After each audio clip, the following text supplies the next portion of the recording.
두 번째 경향신문 하승우의 풀뿌리. 경향신문에 보면은 이 하승우의 풀뿌리라고 그래가지고 한 달에 한두 번 정도 이렇게 지방자치 관련된 예, 칼럼을 싣고 있더라고요. 그래서 이제 뭐 우리랑도 이제 연관이 되는 부분이고 해서 한번 골라봤습니다. 내용은 뭐 다들 보셨겠지만요. 뭐 어려운 내용은 아니죠. 아, 역시 잼버리로 시작합니다. 예, 잼버리가 정말 근데 이런 게 필요한 것 같아요. 이게 뭐랄까 뭐가 하나 빵 터져야지 좀 뭔가 우리가 그동안 미처 꼼꼼히 살피지 못했던 부분들이 드러나고 좀 그것에 대한 성찰이 일어나고 반성이나 뭔가 이렇게 좀 바로 잡는 게 그때부터 비로소 시작이 되는 것 같아요. 잼버리는 끝났지만 이제 끝난 게 아니죠. 아, 이게 진짜 많아요. 전라남도 포뮬러 원 거기 F1 이거 뭐 전라남도 영암이거든요. F1 거기 막 경주장 짓고 막 돈 엄청 쏟아부었습니다. 근데 망했어요. 그리고 뭐 마산 로볼랜드라는 게 있나 봐요. 경북의 뭐 3대 문화권 사업. 레고랜드 뭐 얼마 전에 시끄러웠죠. 이게 지금 예, 참 지방자치 문제입니다. 그래서 두 번째 단락에서 왜 그럴까? 이제 이거는 약간 이제 굉장히 좀 아주 좀 삐딱한 시선에서 보는 것 같아요. 이 글 쓰신 분은 합작품이다. 정치인들의 욕심, 뭔가 이렇게 성과를 보여내고 보여주기가 필요한 정치인들, 그리고 이 틈을 타가지고 이제 돈 따먹기 하고 싶은 기업들. 정부 예산은 그냥 먼저 먹는 놈이 임자다 이런 인식들이 있죠. 그리고 안타깝지만 이제 뭐 관료들, 무산일의 관료들, 그리고 뭐 지역 토호들, 그리고 이제 지역 주민들. 이 합작품이 실패작이다. 그리고 이게 당연한 그럴 수밖에 없는 게 이제 비수도권으로 가서 서울에서 멀어지면 멀어질수록 이게 굉장히 심합니다. 이게 아 뭐 저도 이렇게 뭐 구체적으로 막 뭘 아는 건 아닌데 좀 지방 쪽 가면요 좀 심한 것 같아요. 정말로 이 그들만의 리그죠 말 그대로. 근데 제가 퀴즈 하나 내볼까요? 여기 주범들이 나오잖아요. 정치인들, 뭐 기업들, 지역 토고 관료 다 나오고 있는데 하나 빠졌어요. 진짜 중요하게 빠졌어요. 뭘까요? 퀴즈 맞춰보세요. 지역 언론이에요. 이 중심에 지역 언론이 있다고 보시면 됩니다. 진짜로. 예. 우리가 굉장히 좀 비하하는 표현으로 기레기 그러는데요. 진짜 기레기들은요. 지방 여기 여기 다 살고 있습니다. 여기라고 하면 안 되구나. 아무튼 예, 지역에. 그리고 이런 어떤 이권 사업에 개입을 하고 정책을 유도하고 이게 다 지역 언론인들이 굉장히 장난을 많이 치는 부분이에요. 이거는 분명히 오해를 살까봐 얘기합니다. 이건 우리 지역의 문제가 아닙니다. 다른 데 같은 경우는요, 굉장히 심해요. 지역 언론들이, 이게 지역 언론들이 이분들이 전업으로 언론인을 일하시는 분들은 아니고 월급 받는 기자들이 아니거든요. 광고비 커미션 먹고 그렇기 때문에 이분들은 뭔가 부업이 필요해요. 부업이 필요하니까 자꾸 이권 개입을 하고, 예, 이게 제가 이따 녹음 끝나고 좀 자세히 말씀드릴게요. 지역 언론이 중심에 있습니다. 국회 예산정책 저 오늘 솔직히 처음 들어가 봤는데요. 이 좋더라고요. 재정경제 통계 시스템 한번 기회 되시면 시간 되실 때 한번 들어가 보시면 좋을 것 같아요. 이게 정말 우리나라의 재정 경제에 관한 모든 통계 자료나 이런 게 다 망라가 되어 있습니다. 정말 그리고 연도별 국가 예산 우리나라 전체 예산 어떤 예결산 심의 과정에 있어가지고 좀 우리가 알아야 될 것들이 굉장히 잘 돼 있는 시스템이더라고요. 뭐 우리 일에서는 많이 활용할 일은 없겠지만 한번 참고 삼아서 들어가 보시면 좋을 것 같아요. 아주 잘 돼 있더라고요, 이 시스템이. 그래서 이제 뭐 수치가 나오죠. 결국은 재정 자립도 또 이제 재정 자주도라는 수치도 있는데 점점 이렇게 줄어들죠. 그래서 이제 중앙정부에서 돈을 주죠. 교부세 보조금 주죠. 그렇게 되게 된다면은 결국은 돈이 늘어나죠. 이제 지방에 쓸 수 있는 가용 자원이. 여기서도 이제 통계를 우리가 인용을 할 때 제가 말씀드렸잖아요. 어떤 시점에 있어서 현재 시점에서 자, 2023년의 경우에 뭐 이전 재원이 237조 9천억 원에 달한다. 이걸 언급해 주면서 얼마만큼 늘었는지 그 추이를 갖다 또 다시 얘기를 해줘야 돼요. 그렇죠? 2017년도에 얼마였는데 6년 동안 104조 원이 늘어났다. 그러니까 어떤 통계가 한 시점에서 어떤 통계의 수치가 이렇다는 거, 그리고 그 통계 수치가 어떤 추이를 거쳐서 증가를 했는지 증가폭 같은 걸 같이 언급을 해주는 게 글의 신뢰성을 높이는 좋은 글인 것 같습니다.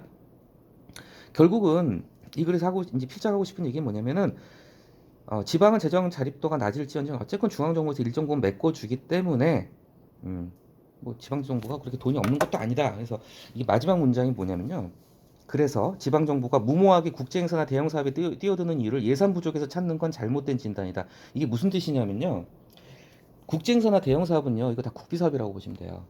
그러니까 지방정부가 자꾸 이렇게 대형사업에 뛰어드는 게 지자체 재원만 가지고 10인만 가지고 안 되니까 국비 가지고 이제 매칭을 해가지고 하려고 하니까 이 잼버리 같은 경우도 사실 다 국비거든요. 사실 이거 제가 정확한 비율은 모르겠는데 한 70%는 국비 거예요. 거의 이게 지방비 별로 안 들어갔어요. 그래서 지자체 입장에서 뭔가 사업을 하고 싶은데 자체 재원 가지고만 할 수 있는 게 12사업은 뭐 돈이 없으니까 국비 따먹으려고 자꾸 이제 국제사 대형 사업에 뛰어드는 거다. 이제 이런 얘기, 이런 거라고 보면서 이제 그런 시각이 있는데 사실 지방 정부가 그렇게 가난한 것도 아니다. 뭐 이런 시각에 좀 이견이 있을 수 있는 것 같아요. 예. 그렇다면은 자, 그 다음 단락 같은 경우는 좀 저는 이 단락은 좀 아쉽다고 생각을 했습니다. 왜냐면 그러면 지역 주민들이 원해서일까? 뭐 수건, 염원이란 말을 툭하면 쓰지만 정작 미리 의견을 수렴하는 경우는 거의 없다? 없을까요? 형식적으로라도 수렴합니다. 예.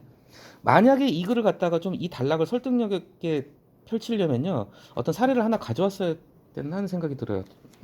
사례를 하나 가져왔으면 좀 더 설득력이 있었을 텐데 저는 좀 약간 갸우뚱했어요. 실제 어쨌건 사업 설명회 다 합니다. 우리 의회 다 보고하고 어떻게든 사업 설명회 하고, 근데 뭐 정보가 없고 뜨고 난 다음에 기본적인 설명을 하는데 이거는 현실, 지방 현실을 좀 모르고 한 말 같다는 생각이 좀 들어요. 그리고 지역 주민들이 원해서일까? 지역 주민들이 원하죠, 당연히. 이런 거 들어오고 하면은 나쁠 건 없죠. 이거는 약간 좀 저는 그렇게 생각합니다. 약간 좀 과장해서 얘기한 게 아닌가. 결국 하고 싶은 얘기는 이런 지방에서 벌리는 큰 사업들이 다 실패하는 이유가 이 다음 단락에서 이제 하고 싶은 거죠. 끈끈한 이권 동맥과 체계화된 무책임 때문이다. 그쵸? 뭘 해야지, 벌려야지 어떤 정치인들은 내세울 게 생기죠. 그리고 중앙지방 정치인 관료 기업 토호들, 이 토호라는 표현이 중요합니다. 이 토호 어느 지역에나 다 있는데 특히 이제 그 시골 동네로 갈수록 많지만 토호들이 이제 이권 나눠 먹는다. 뭐 막대한 예산, 비자금은 쉽게 해서 이제 뇌물이 되는 거죠, 결국. 그리고 이제 공무원들 입장에서는 뭐 승진, 그리고 거기 이제 광고가 끼죠. 해서 이제 지역 언론도 이제 한 축을 담당한다는 거죠. 이권의 형태는 다양하다. 근데 사업 실패해도 아무도 책임을 지는 사람이 없죠. 이거 보면 생각난 게 뭐냐면 김포 그 골드라인이라고 경전철 있어요. 그거 아세요? 혹시 뉴스에도 몇 번 나왔는데 그 대한민국 최고의 지옥철이라고 그래요. 간단히 말씀드리면은 이거 전 김포시장이 한 짓거리는데 승강장을 갖다가 전철 두 칸, 그러니까 한 량이라고 그러죠. 열차 두 량을 갖다가 할 수 있는 승강장 딱 박아놔 버렸어요. 방법이 없는 거예요, 이거 지금. 제가 얼마 전에 의정부 경전철 탔는데 의정부 경전철도 그보다 넓겠더라고요, 보니까.